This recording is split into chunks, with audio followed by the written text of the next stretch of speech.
नहीं सर, मुझे पैसों की नहीं, मुझे काम की जरूरत है। आप देना चाहते तो मुझे काम दीजिए। वो स्पोर्ट्स वाला जर्नी आपको कब ट्रिगर हुआ एंड आपने उसमें कैसे इतने अचीवमेंट्स किए? फ्रेंड्स मुझसे पूछते हैं कि अरे भावेश तुमको डर नहीं लगता? हाथ स्लिप हुआ तो गए नीचे, एक 8-10 हजार फुट नीचे खाई में गिर सकते हो। मैं उनको बहुत आसान सा एक जवाब देता हूँ कि भाई मुझे दिखता तो मैं जरूर डरता। कनेक्टिंग विद द कॉर्पोरेट्स, बड़े बड़े कॉर्पोरेट्स, सर उसमें how Ambani family got introduced in sunrise candles? Ambani साहब चाहते थे कि कवर आप तक पहुंचे। मैंने कहा सर क्या है इसके अंदर? उन्होंने कहा इसमें 51 लाख का चेक है। हमारी अवार्ड कमेटी आके देख के गई, उनको वापस देते हो क्या? नहीं सर, मुझे पैसों की नहीं, मुझे काम की जरूरत है। आप देना चाहते तो मुझे काम दीजिए। अगर आपको पता चल रहा है आपके हस्बैंड ब्लाइंड है तो क्यों ना आप उनकी आंखें बनिए। उनकी आंखें बन के उन्हें दुनिया दिखाइए। वो असली विजन क्या है? लाइक आप क्या मैसेज देना चाहते हो उन तमाम व्यूअर्स को जो कुछ भी छोटे मोटे प्रॉब्लम्स लेके रोते बैठते हैं? आप उनको क्या कहना चाहोगे सर?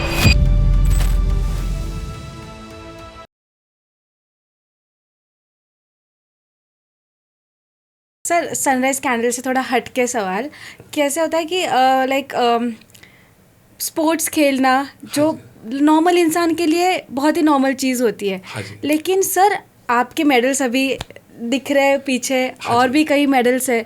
सर वो स्पोर्ट्स वाला जर्नी आपको कब ट्रिगर हुआ एंड आपने उसमें कैसे इतने अचीवमेंट्स किए?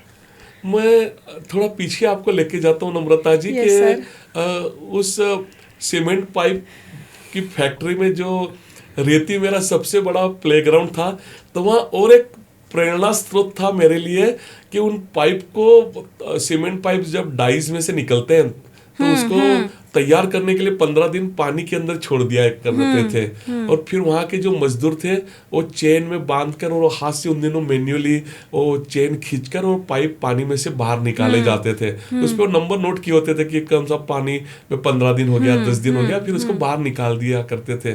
तो उन दिनों मैं वो चेन पे पूरा ऐसा लटक जाता था, लेकिन मैं वो चेन मुझसे हिलती भी नहीं थी। तो तब मुझे अनुभव होता था कि ताकत कितनी मायने रखती है, और ताकत के साथ टेक्निक मुझे उस फैक्ट्री ने सिखाई कि उस बड़े से एक 4 फुट डायमीटर और 8 फुट वाला जो एक 500, 700, 800 किलो का पाइप हुआ करता था, उसको वहाँ का मजदूर एक छोटे से लकड़ी के तख्ते पे चढ़ाकर, जो दोनों साइड से ऐसा उसको स्लोप होता था उस तख्ते पे, और उस पाइप को उस तख्ते पे चढ़ा के और एक तरह से धक्का देकर उसको जिस दिशा में लेके जाना, उस तरह से वो उसको घुमा देता था। तो ये जो टेक्निक वगैरह जो सीखी वहाँ पे, जो ताकत मैंने सीखी कि ताकत क्या मायने रखती है जिंदगी में, तो ये मुझे बहुत प्रेरित करता था। और 10th के बाद 8th स्टैंडर्ड में उसी स्कूल में एक ऐसा मित्र जुड़ा था जिसको दिखता था लेकिन उसको एक ही पैर था। तो हमारी बड़ी प्यारी दोस्ती बन चुकी थी।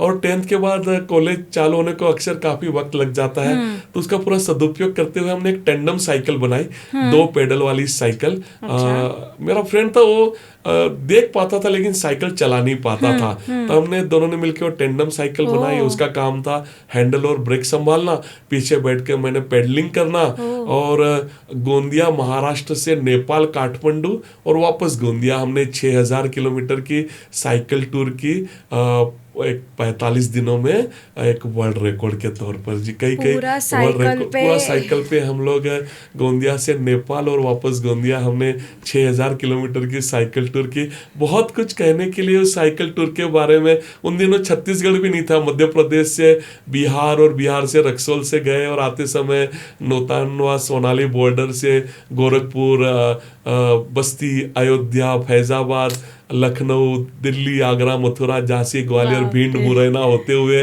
वापस हम लोग महाराष्ट्र में आए। लेकिन एक बात मैं कहना चाहता हूँ कि हम लोग रक्सौल से जब काठमांडू जा रहे थे तो वो हटोड़ा वाला एक घाट रोड है, उन उस दिन हमारी साइकिल को भी कुछ 12-13 पंचर हो गए और बड़े परेशानी थी। अब स्पीड में न हो तो डायनामो भी काम न करे रात को। आज भी वो सूखे हुए पत्तों पे से जंगल में हम रास्ता भटक गए और सूखे हुए पत्तों पे से चलने की मुझे आवाज़ आज भी याद आ जाती है। और मेरे फ्रेंड ने कहा कि ये बड़ी प्यारी एक घटना है जिसने मुझे बहुत कुछ सिखाया। कई स्कूल्स में जब मैं जाता हूँ तो इस घटना का अक्सर मैं उल्लेख भी करता हूँ उन विद्यार्थियों से कि मेरे फ्रेंड ने कहा सामने कुछ उजाला सा लग रहा है, तो उस सूखे पत्तों से साइकिल को खींचते खींचते किसी तरह से वहाँ पहुंचे और फॉरेस्ट गार्ड अपनी वहाँ पे ड्यूटी कर रहे थे उस 9000 फुट की हाइट पे ठंड में। हमने सलाम दुआ करके कहा कि कहीं रुकने की व्यवस्था। उन्होंने कहा आप हमारे टेंट पे रुक जाओ, सुबह निकल जाना। थोड़ी हिम्मत बढ़ी, हमने कहा कुछ खाने को होगा। उन्होंने कहा रुको देखते हैं। अंदर गए, बोले खाना तो कुछ नहीं है, सब खत्म हो चुका है, हमारे टिफिन भी खत्म हो चुके हैं, बस ये आधा पीना किलो कच्चे चावल है, आप चाहो तो आपके लिए हम ये चावल तैयार करके दे सकते हैं। सुबह से कुछ भी नहीं खाया था, बड़ी कस के भूख लगी थी, चावल तो चावल, चलो वही खा लेंगे। और हमने भी बढ़ चढ़कर अपने साहस के किस्से उनको सुनाए। उन्होंने वो एल्यूमिनियम के टोप में शायद उन्होंने पानी गर्म करने के लिए रख छोड़ा था, वहाँ चावल पकाए हमारे लिए। फिर कहीं से प्लेट ढूंढकर वो चावल परोसे। फिर याद आया कि आपके यहाँ नमक तो रहेगा। फिर ढूंढ कर कहीं बोतल कांच की एक डिब्बी में नमक था, वो लेके आए। और नम्रता जी वो प्लेट में गरम गरम भाप निकलता हुआ चावल और उसके ऊपर वो नमक छिड़क कर खाया। अच्छी अच्छी जगह पे खाना खाया, लेकिन वो टेस्ट नहीं मिल पाया जी। तब कान पकड़े कि प्रकृति ने जब जो दिया ना खाने के लिए, बस उसका वरदान समझकर हम खाए। हम जीने के लिए खाए, न कि खाने के लिए जिए। आज काफी हमारे जो बाल मित्रों को हम देखते हैं, बड़े लोगों को भी बात आज जंक फूड से लेके पिज्जा बर्गर, या बच्चे भी घर में उनके माता ने, दादी ने, बड़ी बहन ने बड़े प्यार से चाव से उनके लिए खाना बनाया, लेकिन उनके पसंदीदा खाना नहीं होता तो पैर पटक के खड़े हो जाते हैं, तो वही आलू ही चाहिए, वही भिंडी चाहिए। तो तब समझ में आया कि ये अहमियत क्या है खाने की। जब मैं वापस लौटा तो माँ बहुत खुश थी, क्योंकि एक गरीब परिवार में पला बड़ा, लेकिन लाड़ बहुत होते थे मेरे। तो ये खाने के प्रति का जो मेरा एक भेदभाव था, या जो ऐसा था मन में कहीं पे, वो उस साइकिल टूर के बाद में करीब निकल चुका था जी। सब कितने साल के होंगे जब आपने साइकिल 16 साल की उम्र में, 16 आफ्टर 10th जी। हाँ जी, 16 साल की उम्र में हमने ये साइकिल टूर की।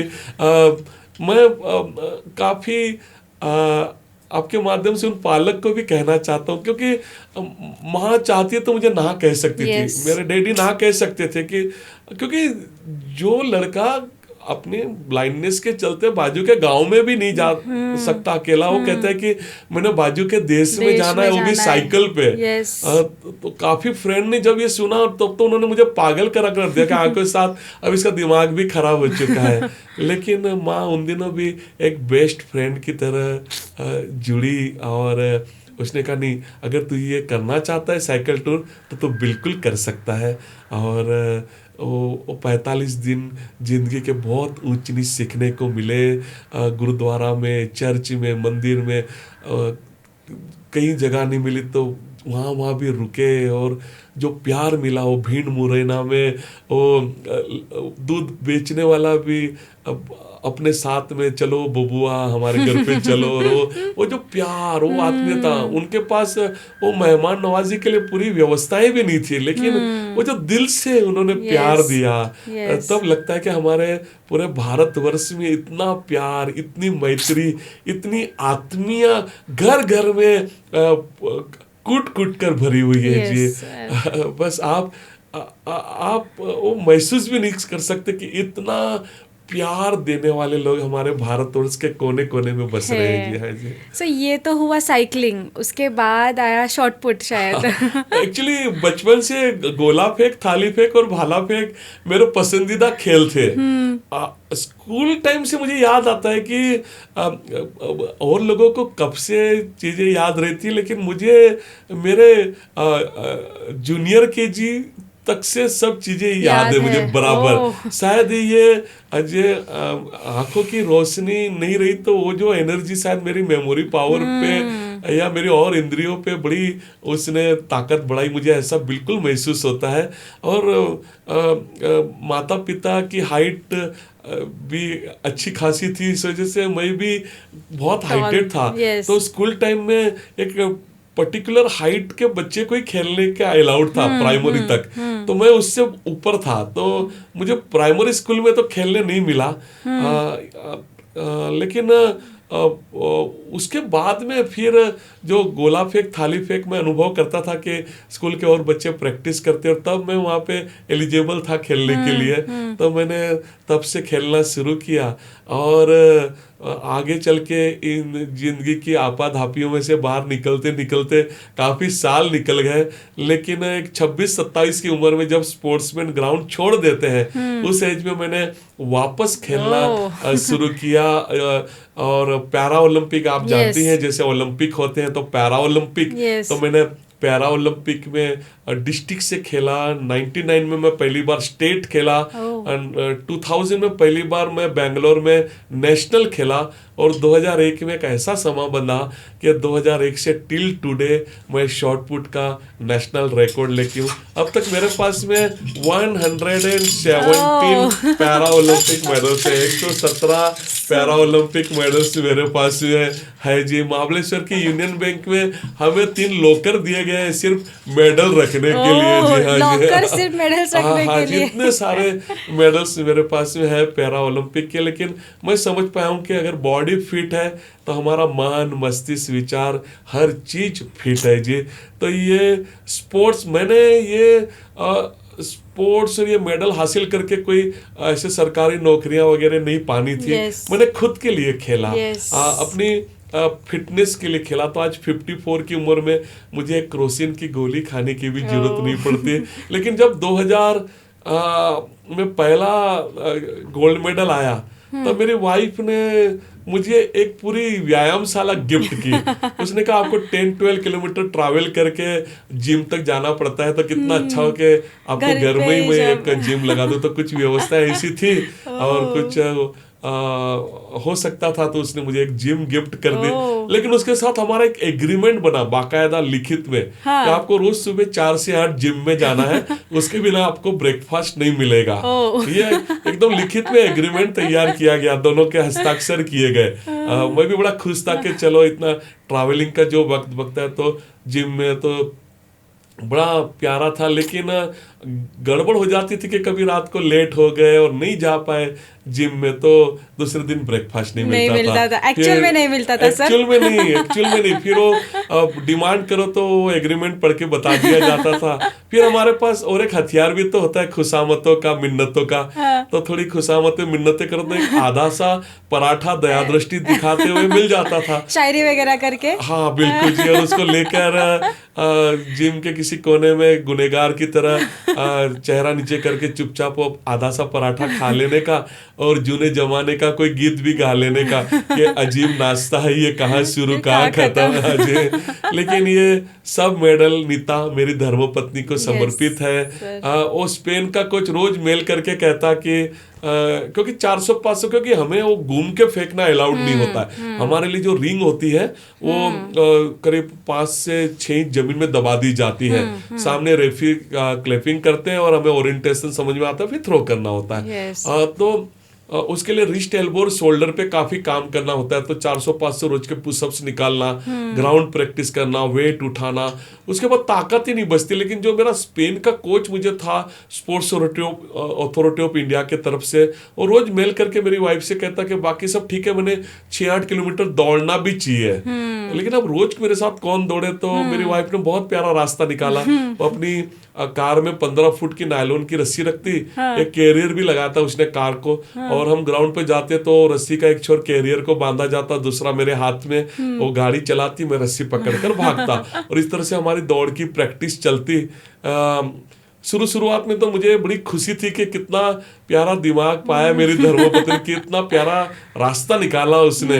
लेकिन 6-7 दिन में ही समझ में आ गया था कि कहीं तो भी गड़बड़ है, और उस दिन से आज तक मुझे उससे बहुत दबके रहना पड़ता है। वैसे हर हस्बैंड को अपनी वाइफ से दबके रहना पड़ता है, लेकिन मुझे सबसे ज्यादा, क्योंकि कभी गलती से ग्राउंड पर उसके सामने जोर से बोल दूं तो बस फिर वो दूसरे दिन गाड़ी की स्पीड बढ़ गई समझो, और बोलो जोर से, फिर खींच के लेके जाया जाता था। लेकिन ये सब के सब मेडल नीता को समर्पित है। स्ट्रिक्टली वेजिटेरियन हूँ, मैं एक भी नहीं खाता, लेकिन बस ये रोज की प्रैक्टिस और काफी सारे सवाल मुझसे पूछे जाते हैं कि हम भी एक गरीब परिवार से आते हैं, हमारे पास ना वो डाइट के लिए फंड है, ना जिम के लिए पैसे हैं, तो हम कैसे स्पोर्ट्स में जाएं।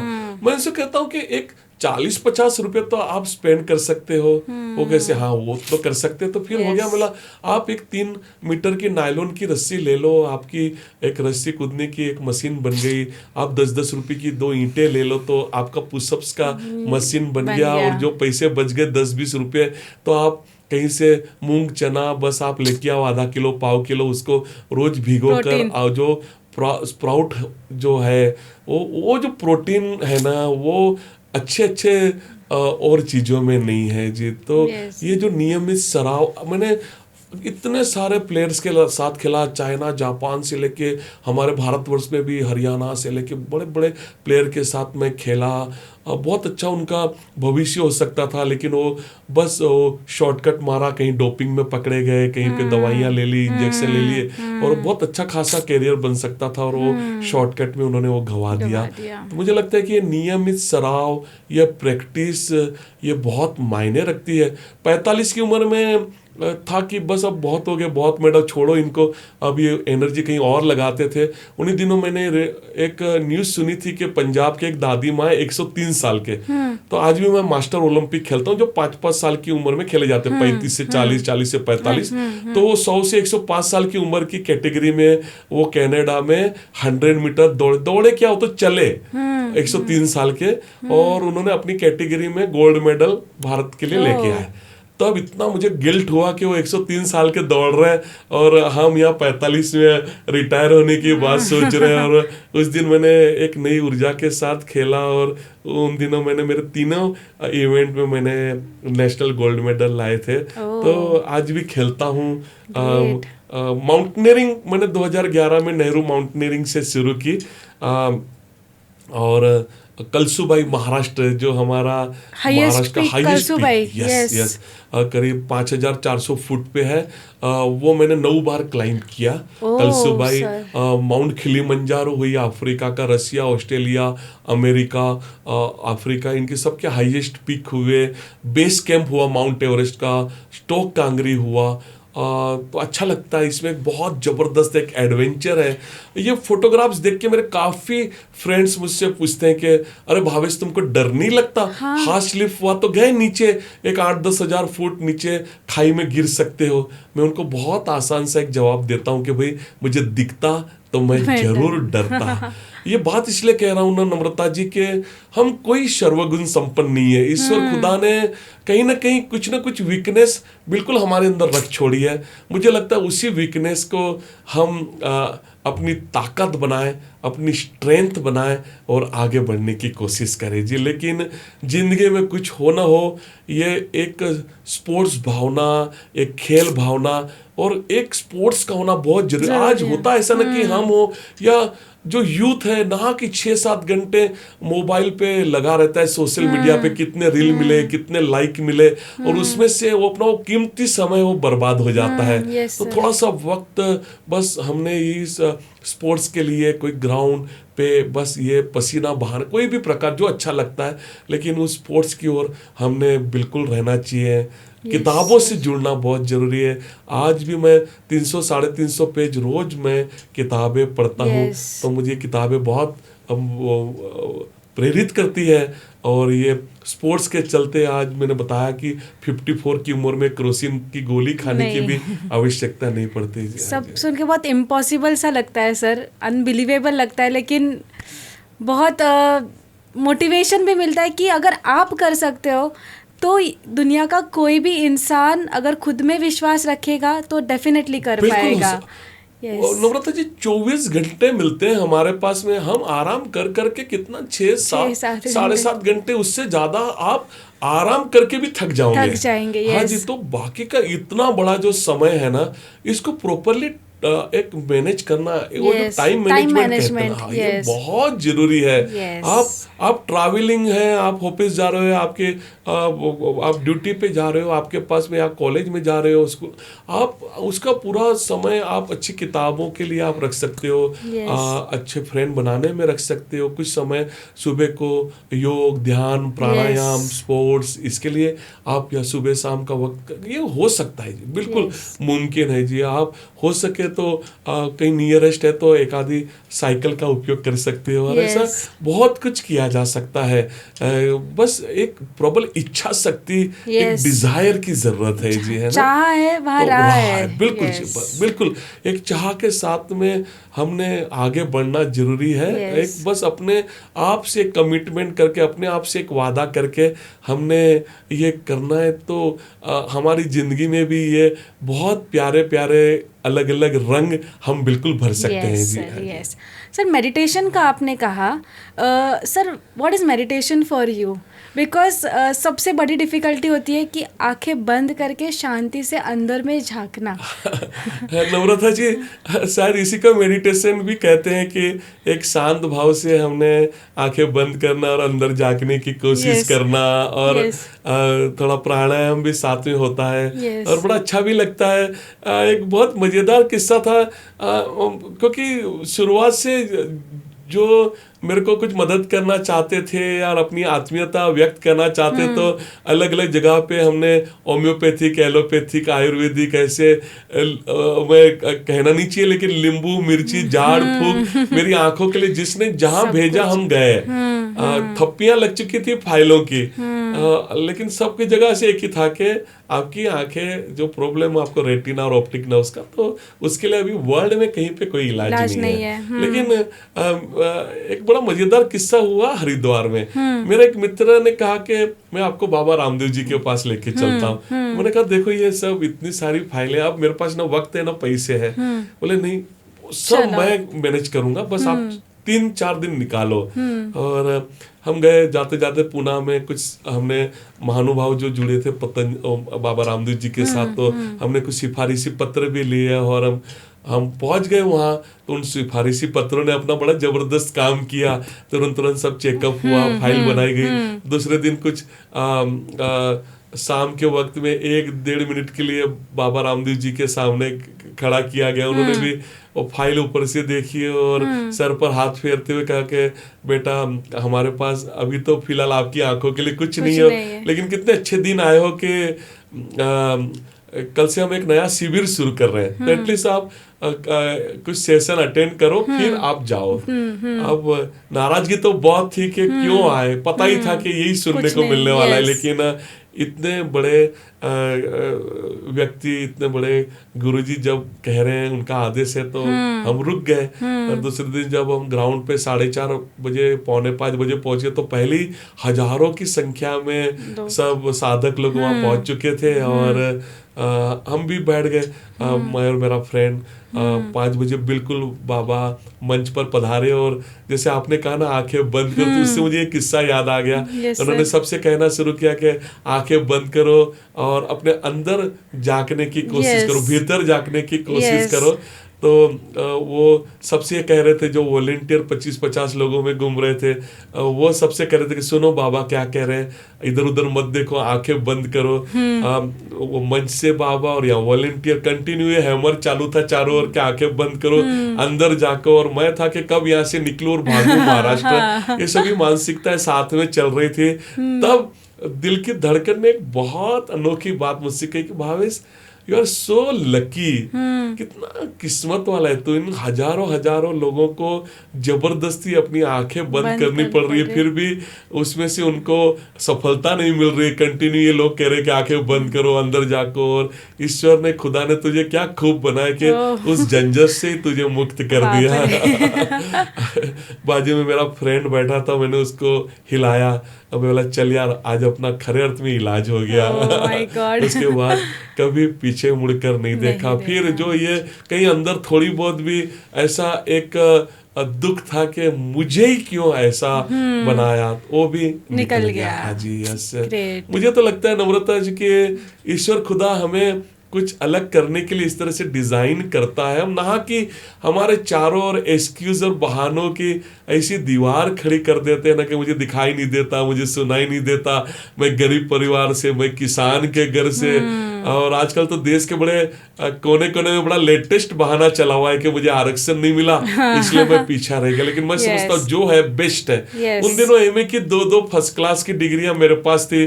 92 93 में थोड़ी और कोशिश करता तो शायद मैं भी किसी बैंक में क्लर्की करता, शायद मैं भी किसी मेहुल चोकसी या नीरव मोदी को लोन सैंक्शन करता। लेकिन सनराइज कैंडल खड़ी नहीं हो पाती, इन हजारों हाथों को रोजगार जनरेट नहीं हो पाते। तो मुझे लगता है जो है ना, जिन परिस्थितियों में है बेस्ट है। और ये मेडिटेशन तो आप कहीं पे आप शांत मन से एक 5-10 मिनट भी बैठ के जब अपने भीतर झांकने की कोशिश करते हो ना, एक शांत मन से।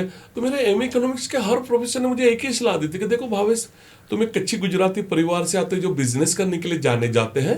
अगर बिजनेस करना, बिजनेस में सफलताएं पानी है तो सिर्फ और सिर्फ अपना दिमाग लगाओ और कोई बात सोचने की जरूरत नहीं है। लेकिन आज सालों बीत गए कॉलेज छोड़े, आज तक मैं अपने उन प्रोफेसरों को नहीं समझ पाया। मैं समझता हूँ बिजनेस तो क्या, किसी भी क्षेत्र में अगर सफल होना है ना तो दिमाग से ज्यादा उसमें अपना दिल लगाना बहुत जरूरी है। क्योंकि दिमाग प्रकृति ने भले सबसे ऊपर की मंजिल पे दे दिया नम्रता जी, लेकिन कई बार वो जमीन से नीचे की बातें सोचने के लिए मजबूर हो जाता है। लेकिन मैं यकीन के साथ कहता हूँ, मैं दावे के साथ कहता हूँ कि दिल भले यहाँ लेफ्ट में हो, वो सोचता हर बार राइट बातें हैं। इसलिए बस ये दिल से जब बात आती है ना तो बिल्कुल सही आती है। तो इस वजह से अनगिनत आज हजारों लाखों की संख्या में करीब 18.5 लाख तो ग्राहकों का डेटा हमारे पास में है जी, जो ये सभी कस्टमर की तरह कहीं जुड़े थे, लेकिन आज ये सभी हमारे ब्रांड एम्बेसडर हैं। इन सभी से हम दिल से जुड़े हुए हैं जी। और इसी वजह से सनराइज कैंडल आज इतना भरा पूरा परिवार हो चुका Namrata ji. Yes sir. Sir coming back to connecting with the corporates, बड़े कॉर्पोरेट्स सर, उसमें how Ambani family got introduced in sunrise candles? ये बहुत प्यारी बात आपने पूछी नम्रता जी, क्योंकि सनराइज कैंडल को आगे बढ़ाने में रिलायंस का बहुत बड़ा योगदान भी रहा। 2008 में रिलायंस इंडस्ट्री की तरफ से हमें एक अवार्ड था, national award best blind self employment का। और धीरूभाई अंबानी इंटरनेशनल स्कूल में ये अवार्ड फंक्शन हुआ, नीता अंबानी जी, मुकेश अंबानी जी के हाथों। फंक्शन के बाद उनके वाइस प्रेसिडेंट सर हमें अपनी कार में बिठाकर नरीमाइन पॉइंट पे मेकर चेंबर 4 के 9th फ्लोर पे ले गए और अपनी केबिन में ले जाके मेरे हाथ में एक कवर देते हुए कहा कि अंबानी साहब चाहते थे कि ये कवर आप तक पहुंचे। मैंने कहा सर क्या है इसके अंदर? उन्होंने कहा इसमें 51 लाख का चेक है, हमारी अवार्ड कमेटी आके देख के गई थी कि किस भाड़े की व्यवस्था में आप काम करते हो, तो बस ये पैसे रखो, बड़ी सी फैक्ट्री डालो, रिलायंस आपके काम से बड़ी खुश है, हम जिंदगी भर आपसे जुड़े रहना चाहेंगे और पैसे चाहिए तो मांग लेना। माँ के संस्कार काम आ गए, मैंने झट से वो कवर उनको वापस देते हो क्या? नहीं सर, मुझे पैसों की नहीं, मुझे काम की जरूरत है, आप देना चाहते तो मुझे काम दीजिए। इतनी बड़ी कंपनी, कितने सारे सिस्टर कंसर्न, कितने सारे गिफ्ट आर्टिकल्स आपको लगते हैं, तो व्हाई नॉट आप हमारे प्रोडक्ट का उपयोग करते हैं। इसमें उजाला है, इसमें खुशबू है और पीछे अनगिनत हाथों को रोजगार जनरेट हो सकती है।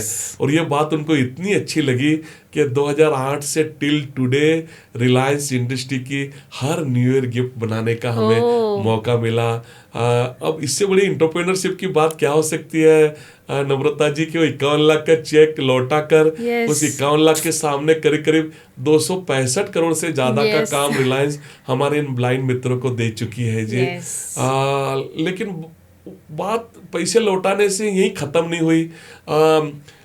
11 मार्च 2019 को आकाश अंबानी जी की शादी में मुझे और मेरी धर्मपत्नी को उन 25,000 VVIP गेस्ट में बुलाया गया मुंबई।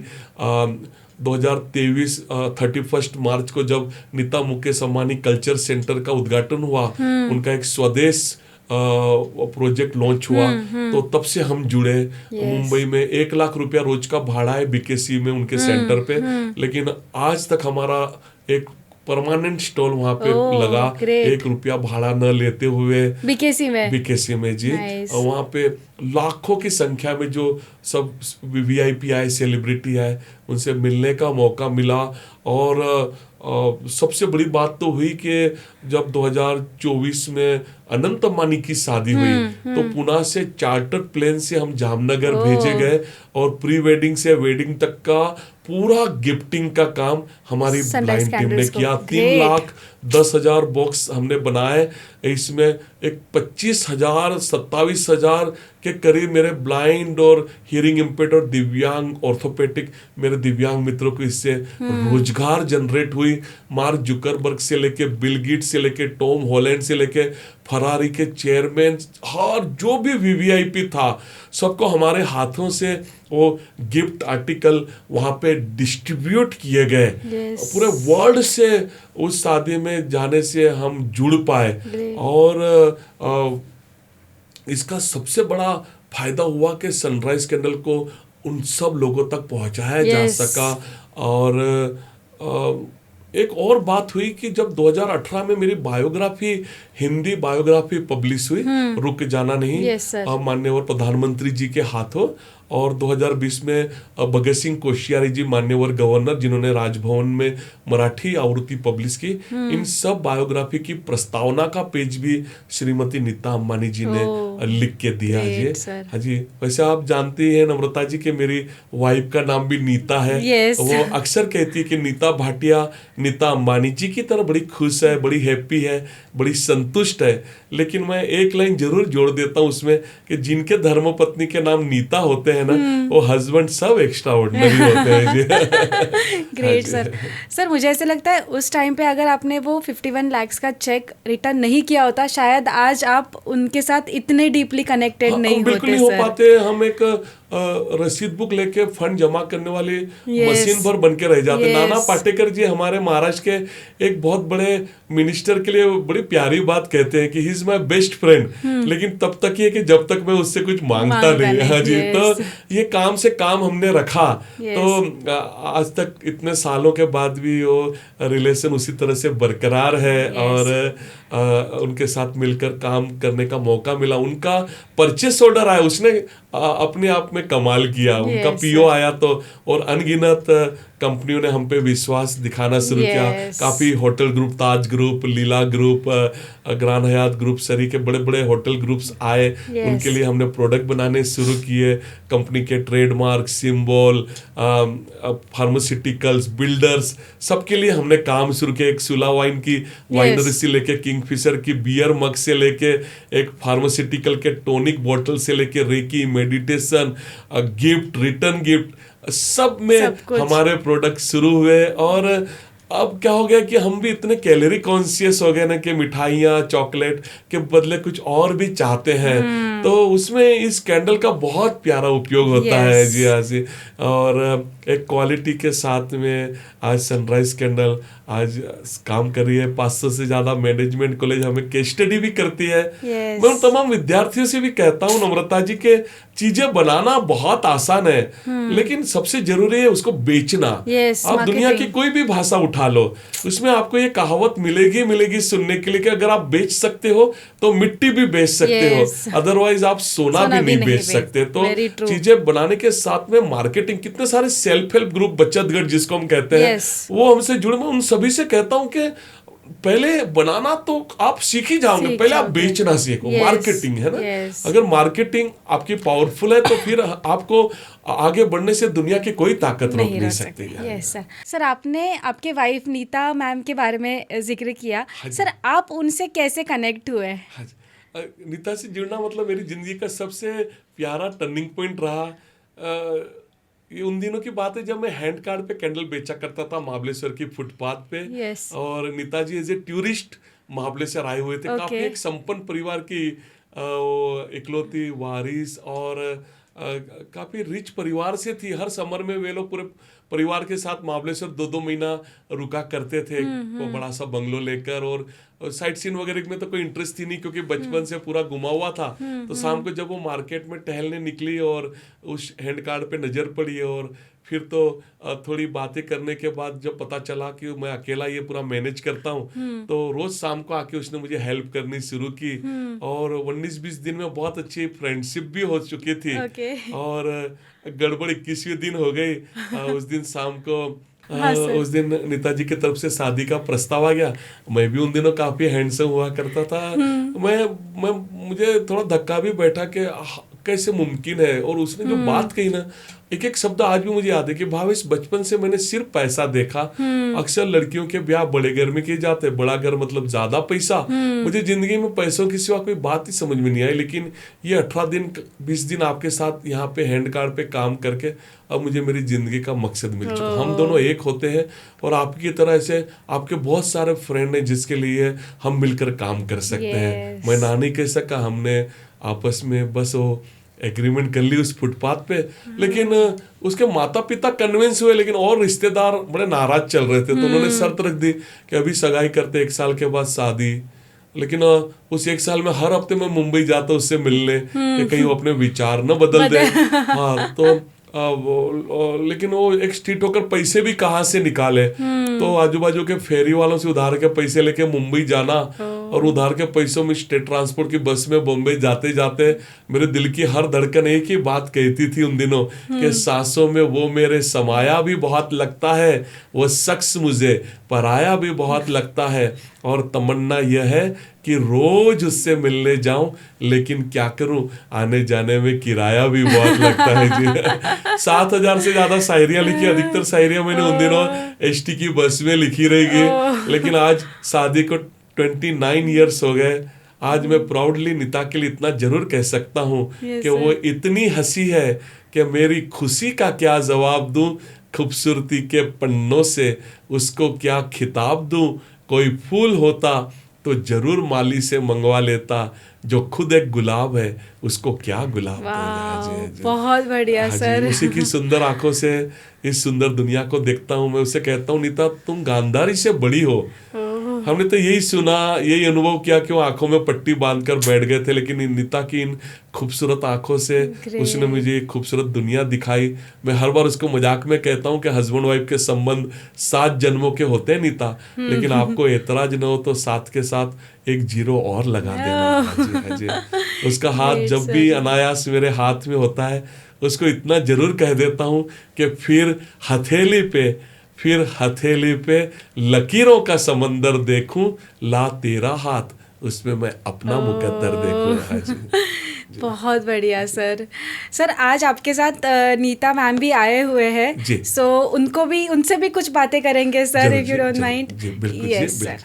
वेलकम नीता जी, कैसे हो आप? बस एकदम बढ़िया, आप कैसे हो? मैं भी बढ़िया हूँ। अभी सर से मैं सुन रही थी कि आप कैसे एग्जीबिशन वो जो महाबलेश्वर पे स्टॉल लगता था वहाँ पे आप गए, अराउंड 18-20 डेज आपने उनको हेल्प किया। मेरा सवाल आपसे ये है, बैक इन दोज डेज जहाँ पे सोशल मीडिया भी इतना स्ट्रॉन्ग नहीं था, एंड फिर तब जो भी आप करते थे आप फिजिकली किसी से मीट करके ही बातचीत हो पाती थी ऐसे, एंड तब आप उनसे मिले, he was a total stranger for you. तब आपका थॉट प्रोसेस क्या था behind proposing him on the 21st day? जी, बहुत ही डिफ़िकल्ट सवाल पूछा है, मगर फिर भी मैं ट्राई करूँगी आपको मतलब मैं जो आंसर दूँ आप सेटिस्फाई हो उससे। यस। भावेशी से जब मैं मिली तो मुझे ऐसा लगा कि भावेशी में एक स्किल है, एक आर्ट है जो और भी लोगों को हेल्पफुल हो सकती है। सिर्फ उन्हें भावेशी को एक सपोर्ट की ज़रूरत है। तो मैंने सोचा मैं अगर उनसे जुड़ती हूँ, एक हेल्पिंग हैंड, एक सपोर्टिंग हैंड बन के, एक लाइफ पार्टनर उन्हें चूज़ करके, तो और भी हम दिव्यांग बच्चों को आगे मतलब हेल्पफुल हो सकते हैं और ज़्यादा से ज़्यादा लोगों को अपने पैरों पे खड़े रहने में मदद कर सकते हैं। और बचपन में मतलब हमने सबने महाभारत की कहानियाँ सुनी है। उसमें जब मैं सुनती थी कि गांधारी को जब पता चला कि हस्बैंड उनके ब्लाइंड है, तो उन्होंने भी अपने आंखों पे पट्टी बांध ली। तो ये मुझे थोड़ा बुरा लग रहा था। अगर आपको पता चल रहा है आपके हस्बैंड ब्लाइंड है, तो क्यों ना आप उनकी आंखें बनिए, उनकी आंखें बन के उन्हें दुनिया दिखाइए। तो ये मैंने थोड़ा प्रयत्न किया और आज आप देख सकते हैं। जब मैं लाइक आपके वहाँ पे भी आई, मैं सनराइज कैंडल्स महाबलेश्वर में भी आई, जब सर से भी बात होती है तब कहीं ना कहीं ये समझ में आता है you are you are a very strict backbone of him. उनका जो भी आज तक का अचीवमेंट है, आई फील सो कि उनके मॉम के बाद वो अगर किसी और को कितना मानते होगे तो that must be you must be that next person जिनको वो बहुत ज़्यादा मानते होगे और बहुत ज़्यादा प्यार भी करते होगे उतना। लेकिन बट आपने जो उन पे विश्वास दिखाया वो बहुत कम लोग कर पाते हैं उस टाइम पे। So like I am very grateful कि मुझे आपसे बात करने मिली मैम। इसमें ये मैं क्रेडिट मेरे मम्मी डैडी को देना चाहूँगी। मेरे मम्मी डैडी ने कहा, बचपन से उन्हें सिखाया कि अगर आप किसी को हेल्पफुल हो सकते हैं तो आप ज़रूर होइए करके। भावेशी से मैं जुड़ी तो मुझे ऐसा लगा कि अगर भावेशी से जुड़ के हम आगे ये कर सकते हैं, लोगों को हेल्पफुल हो सकते हैं, तो क्यों ना हम हेल्पफुल हो सके करके। और जैसे मतलब भावेशी से आपने बातचीत की तो आपको पता ही चला होगा कि एक ब्लाइंड लड़के से शादी करना, it was and it is not easy for any girl. मगर मम्मी डैडी को कन्विंस करने में थोड़ा समय लगा, वो कन्विंस हुए, रिलेटिव्स कन्विंस नहीं हुए, मगर शादी के समय मम्मी डैडी वे कन्विंस्ड। तो उनका सपोर्ट आज भी है मतलब।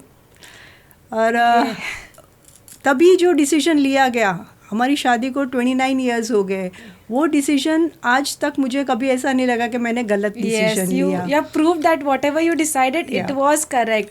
मतलब and salute to your thought process कि आपने सिर्फ उनसे लाइक हाँ ठीक है रैंडमली आपने शादी का प्रस्ताव नहीं रखा। आपकी थॉट प्रोसेस उसके पीछे ये थी कि आपको उनके जैसे कई सारे लोगों को मदद करनी है एंड इस विचार से जुड़ना बहुत बड़ी बात होती है। सर आप हमेशा लाइक आपको मैंने जितना सुना है आपने हमेशा कहा है कि you just lost your eyesight but you still have a vision। Sir आपका वो असली विजन क्या है? लाइक आप क्या मैसेज देना चाहते हो उन तमाम व्यूअर्स को जो कुछ भी छोटे मोटे प्रॉब्लम्स लेके रोते बैठते हैं? आप उनको क्या कहना चाहोगे सर? मार्क ट्वेन बहुत प्यारी बात कहते थे इस विजन पे कि हम ह्यूमन बीइंग 2 बार पैदा होते हैं। एक बार तब जब हमारा बायोलॉजिकल जन्म होता है और दूसरा जब हमें अपना विजन मिल जाता है। तो दिखता नहीं दिखता इससे कोई फर्क नहीं पड़ता। फर्क पड़ता है विजन से। मेरे हिसाब से तो बिना विजन की जिंदगी मतलब बिना फ्यूल की कार की तरह है। इसका कोई मतलब नहीं है। हम विजन, गोल, उद्देश्य, टारगेट, लक्ष्य, मकसद, मंजिलें दुनिया भर के नाम कह सकते हैं, लेकिन इसमें से एक नाम हमारी जिंदगी में होना बहुत जरूरी है। बस हमें जो रोल दिया गया है ना उसको हम एक शिद्दत से निभाएं कि जब जाने का वक्त है, अगर हमारी ये जिंदगी एक उस थिएटर के रंगमंच की तरह है ना कि जब जाने का वक्त आ जाए कि जो पर्दा गिरने का वक्त आए कि सामने बैठी ऑडियंस हमारे लिए खड़े रह के तालियां बजाए, बस ऐसी हमारी जिंदगी हो। और हम ये कैसे भूल सकते हैं कि जो कठिन से कठिन रोल होता है ना वो अच्छे से अच्छे कलाकार को ही ऑफर होता है। और इस विजन पे मैं नम्रता जी इतना जरूर कहना चाहता हूँ कि मंजिलों को कभी यह ना बताओ, अरे मंजिलों को कभी यह ना बताओ कि तुम्हारी तकलीफें कहाँ है, लेकिन तकलीफों को ये जरूर बताओ कि तुम्हारी मंजिलें कहाँ हैं। लेकिन इस विजन के साथ साथ में एक पॉजिटिव अप्रोच, जैसे मैंने कहा, कुछ अच्छी किताबों से जुड़ें, थोड़ा फिजिकल फिटनेस का होना बहुत जरूरी है और कुछ दोस्त जरूर बनाएं। हमारी जिंदगी में 2-3 मित्र हमारे सराउंडिंग में ऐसे बिल्कुल होने चाहिए कि हम अपने एकदम घर के करीबी परिवार के सदस्य को जो बात ना कह सके ना वो हम हमारे अपने फ्रेंड को कह सकते हैं। अच्छे लोग छोटी छोटी तकलीफों में गिव अप कर जाते हैं क्योंकि उनके पास में अच्छे फ्रेंड नहीं थे अपने दिल के बातों को बयां करने के लिए, उनके साथ शेयर करने के लिए। और कोई बात जिंदगी में मायने नहीं रखती, एक बात बहुत मायने रखती है, वो है हार्ड वर्क। उस छोटी सी फुटपाथ से आज यहाँ तक का जो सफ़र है नम्रता जी, मैं समझता हूँ उसमें एक शब्द बहुत काम आया, वो था हार्ड वर्क, मेहनत। आज यूथ को लगता है कि मैं लिफ्ट में जाऊँ, बटन दबाऊँ और रातों रात टॉप फ्लोर पे पहुँच जाऊँ, लेकिन अगर खरे अर्थ में सफलता है पानी है ना तो बस एक कड़ी मेहनत बहुत जरूरी है। इस मेहनत में इतना जरूर कहना चाहूँगा कि सब समा भी हवा में रोशन हो सकती है, समा भी हवा में रोशन हो सकती है, कश्ती तूफानों से निकल साहिल से जुड़ सकती है। आज जो छोटी टहनी है कल लंबी पतवार बन सकती है। आग की छोटी चिंगारी आग की ऊंची दीवार बन सकती है। मिट्टी जो रौंद दी गई पैरों तले वह कल ऊंची मीनार बन सकती है। बस तू एक बार मेहनत कर ले मेरे दोस्त, तेरी भी किस्मत बदल सकती है, तेरी भी किस्मत बदल सकती है। इन नहा की अंगूठियों पे, तावीज़ों पे और धागों पे विश्वास न करके हम अपने ऊपर विश्वास करें। वामन राव भाई क्या खूब कहते हैं कि तुझे जीवनाचा शिल्पकार। हम सब हमारी जिंदगी के शिल्पकार हैं। बाहर का धागा, तावीज, ग्रह आके कभी हमारी जिंदगी नहीं संवार सकता। जो आज भी इन ग्रहों के चक्कर में है, इन छोटे छोटे पत्थरों के टुकड़ों पे जिन्होंने अपनी जिंदगी अटका के रखी, उनसे तो एक मैसेज मैं जरूर देना चाहता हूं कि शब्दों के शमशेर चलाता हूं मैं, पानी से तस्वीर बनाता हूं मैं। कायर है वो जो किस्मत की बात करते हैं, अरे किस्मत की तो खुद तस्वीर बनाता हूं मैं। वो 3 इडियट में आमिर खान जी की एक लाइन मुझे बहुत अच्छी लगती है कि हम काबिल बने, कामयाबी तो अपने आप हमारे पीछे आएगी। तो ये और आज की परिस्थितियां जो है ना ऐसी है ना कि स्किल बहुत मायने रखती है। और काम कोई छोटा बड़ा नहीं है। बस हमारी जिंदगी में एक आर्ट कुछ भी हो, एक ऐसा आर्ट हो जो हमें हजारों लाखों करोड़ों की भीड़ में अलग करें। और हम क्यों काम मांगने वाले बने, हम काम देने वाले क्यों नहीं बन सकते। कोई काम छोटा बड़ा नहीं है, उसको पूरी ईमानदारी और लगन से करें। सिर्फ पैसों के लिए सब कुछ करना मुझे नहीं लगता। ये पैसे तो एक बाय प्रोडक्ट है, वो काम के साथ पैसे, अवार्ड्स, ये सब एक बाय प्रोडक्ट के रूप में अपने आप पीछे पीछे खींच कर चले आएंगे। लेकिन बस एक मकसद, एक विज़न के साथ में हम आगे बढ़ें, यही बहुत मायने रखता है। बस यही 2 लाइन मुझे बहुत अच्छी भी लगती है कि never tell your destination, never tell your destination where is hurdles are, but certainly tell your hurdles where is destination is. तो हमारा ध्यान सिर्फ और सिर्फ हमारे डेस्टिनेशन की ओर हो। और बस ये जो मंजिलें मिले न मिले वो भी एक अलग मायने रखता है, लेकिन वो जो सफ़र है, वो जो ट्रैवलिंग है ना, बस वो प्रवाह है, वही बहुत खूबसूरत है जी। और ये हर्डल्स, ये स्पीड ब्रेकर्स, ये संघर्ष, ये हमें नीचे गिराने के लिए नहीं, हमें और ऊपर उठाने के लिए है। और अंत में इन संघर्षों के लिए इतना जरूर कहना चाहूँगा कि अपनी उलझनों से ही हमें अपनी मुश्किलों के हल मिले। जैसे टेढ़ी मेढ़ी शाखों से हमें ढेरों रसीले फल मिले, और उसके खारेपन में कोई बात तो जरूर होगी, तभी तो जाके सागर से हर बार गंगा जल मिले। तो ये जो हर्डल्स हैं ये हमें नीचे गिराने के लिए नहीं और ऊपर उठाने के लिए है। वॉरेन बफेट से लेके रॉबर्ट कियोसाकी तक ने भी दुनिया की ऊंची से ऊंची बिल्डिंग के टेरेस पे खड़े रह के अक्सर एक बात कही है कि जहाँ पे हर्डल्स हैं, जहाँ स्पीड ब्रेकर्स हैं, जहाँ पे क्राइसिस है, वहीं पे ढेरों अपॉर्चुनिटीज हैं जी। तो इन हर्डल्स का हम स्वागत करें और बस हम आगे बढ़ें। और अंत में स्वामी विवेकानंद जी की एक बहुत प्यारी बात मैं कहना चाहता हूँ नम्रता जी। स्वामी विवेकानंद जी अक्सर कहते थे कि जिस राह पे हम चल रहे हैं और उसमें रुकावटें नहीं आ रही तो समझो राह ही गलत है। हाँ जी, तो ये हर्डल्स को हम स्वीकार करें और बस जो कहीं कमियां रह गई उसको ढूंढकर एक नई मजबूती, एक नई ताकत के साथ आगे बढ़े। जब वो अंतरिक्ष में स्पेस यान भी छोड़े जाते हैं ना, तो वो अंतरिक्ष में गति प्राप्त करने के लिए कई बार उन स्पेस यान को वापस खींचा जाता है और बाद में छोड़ा जाता है। तो जो पीछे आते हैं तो ऐसा ये नहीं कि वो पीछे आ रहे हैं जी, वो पीछे आके और दुगनी तिगनी ताकत के साथ और गति के साथ फिर वो आगे जाना शुरू करते हैं जी।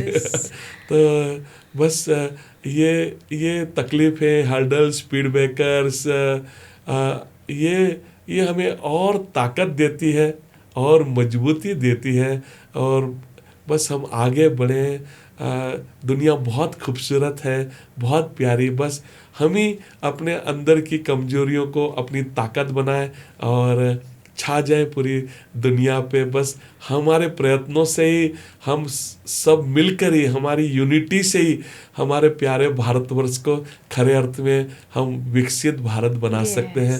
नम्रता जी, आप भी जो काम कर रहे हो मैं सैल्यूट करता हूँ। आप जो लोगों को प्यार, मैत्री और आत्मीयता के धागों में आप इन लाखों करोड़ों लोगों को जो जोड़ रहे हो ना, ये बहुत प्यारा काम है।